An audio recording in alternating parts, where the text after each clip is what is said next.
আপনারা জানেন যে সারা দেশের বিভিন্ন জায়গায় চুরি, ছিনতাই, ডাকাতি সহ এবং দস্যুতা সহ বিভিন্ন রকমের অপরাধ বের হওয়ার যে সংবাদ আসতেছে, তো এগুলো নিয়ে আমাদের পুলিশ বাহিনী ঘুরে দাঁড়াচ্ছে, কাজ করছে। তারই অংশ হিসেবে গত ৩ তারিখে, অর্থাৎ চলতি মাসের ৩ তারিখে সাভার সিটি সেন্টারের সামনে থেকে জনৈক জাকারিয়া নামক এক ব্যক্তির একটা সুজুকি জিক্সার নামক একটা মোটরসাইকেল হারিয়ে যায়, যার আনুমানিক মূল্য প্রায় ২ লক্ষ টাকা। তো এটা হারানোর পরে সাথে সাথে আহ, থানাকে অবহিত করা হয়। তো থানাকে অবহিত করার পরে থানা এটা খুব সিরিয়াসলি নেয় বিষয়টা, যে আহ, যে করে হোক একে ধরতে হবে। তো আমাদের ঢাকা জেলার সুযোগ্য পুলিশ সুপার জনাব আনিসুজ্জামান স্যারের দিক নির্দেশনায় সাভার থানার একটা চৌকস দল এটা নিয়ে কাজ করা শুরু করে দেয়। তো কাজের বিভিন্ন জায়গায় অভিযান চালানো হয়, সিসিটিভি ফুটেজ দেখানো হয়, তথ্য প্রযুক্তি ব্যবহার করা হয়। সব ব্যবহার করে তো দেখা যায় যে কবির নামক এক ব্যক্তি, যার বাড়ি লক্ষ্মীপুর, সে যাত্রাবাড়ির একটা এলাকায় বসবাস করে। সে আন্ত মানে জেলার একটা চোরের একজন সর্দার হিসেবে কাজ করে। সাধারণত এর কাজই হলো বিভিন্ন জায়গায় মোটরসাইকেল আটকানো থাকলে সেটা বিশেষভাবে ওই চাবি দিয়ে ওটা খুলতে সক্ষম সে।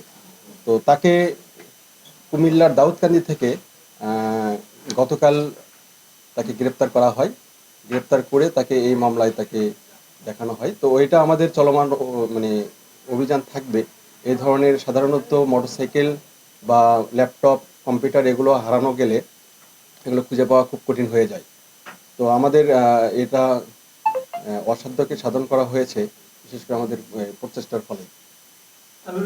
সুন্দর টাইপের, ধুরন্ধর টাইপের, এবং সে স্বীকারোক্তি প্রদান করেছে যে এর আগেও সে কয়েকটা মোটরসাইকেল চুরি করেছে। সে প্রাথমিক জিজ্ঞাসাবাদে তো বিভিন্ন জায়গায় তার বিরুদ্ধে অভিযোগ রয়েছে, কিন্তু কোথাও যেহেতু এই মোটরসাইকেল সহ উদ্ধার হয়নি বা রিকভারি করা হয়নি, যার কারণে কোনো থানায় তার বিরুদ্ধে এই ধরনের মামলাগুলো নাই। কিন্তু আমাদের এখান থেকেই যেহেতু হলো, তো এখানে যাতে পরবর্তীতে সে আর এরকম অপকর্ম না করে, সেজন্য আমরা আইনগত ব্যবস্থা নেব। ধন্যবাদ। যৌথভাবে এটা মানে খুব শীঘ্রই একটা অভিযান চালাবো। কারণ আপনারা দেখেন যে কয়েকদিন আগেও একটা অভিযান হয়েছে। সেটা মোটামুটি জায়গা ফুটপাত দখল মুক্ত হয়েছিল।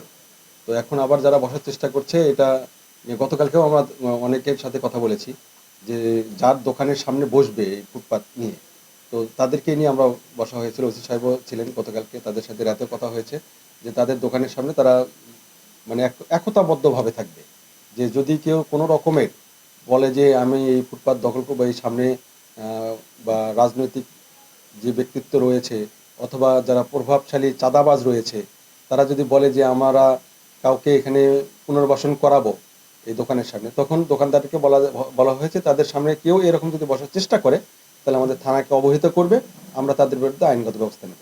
আমাদের গ্রেপ্তার রয়েছে, কিন্তু ঘটনা হলো যখন ডেভিল হান্ট শব্দটা আসে, তখন প্রথম দিকে হয়তো তারা সচেতন ছিল না, তারা এলাকায় থাকতো। কিন্তু এটা আমাদের রেইড শুরু হওয়ার পর থেকে তারা আর এলাকায় থাকছে না, এলাকা থেকে বিভিন্ন জায়গায় অন্য এলাকা অন্যত্র গিয়ে বসবাস করছে। তবে যে জায়গাতেই থাকুক না কেন, আমাদের যেহেতু আহ, চিহ্নিত করা হয়েছে যে কে কে এর মধ্যে আসবে, তো চার্জশিটের মধ্যে যদি তাদের নাম আসে, আজ না হোক কাল হোক তাদের তো ধরা পড়তেই হবে। এবং আমরা অব্যাহত রেখেছি, তাদের বাড়িতে বাড়িতে রেড দেওয়া হচ্ছে, যাচ্ছে বলবেন। এখন পর্যন্ত প্রায় 179 জনের মতো 3 থানায়।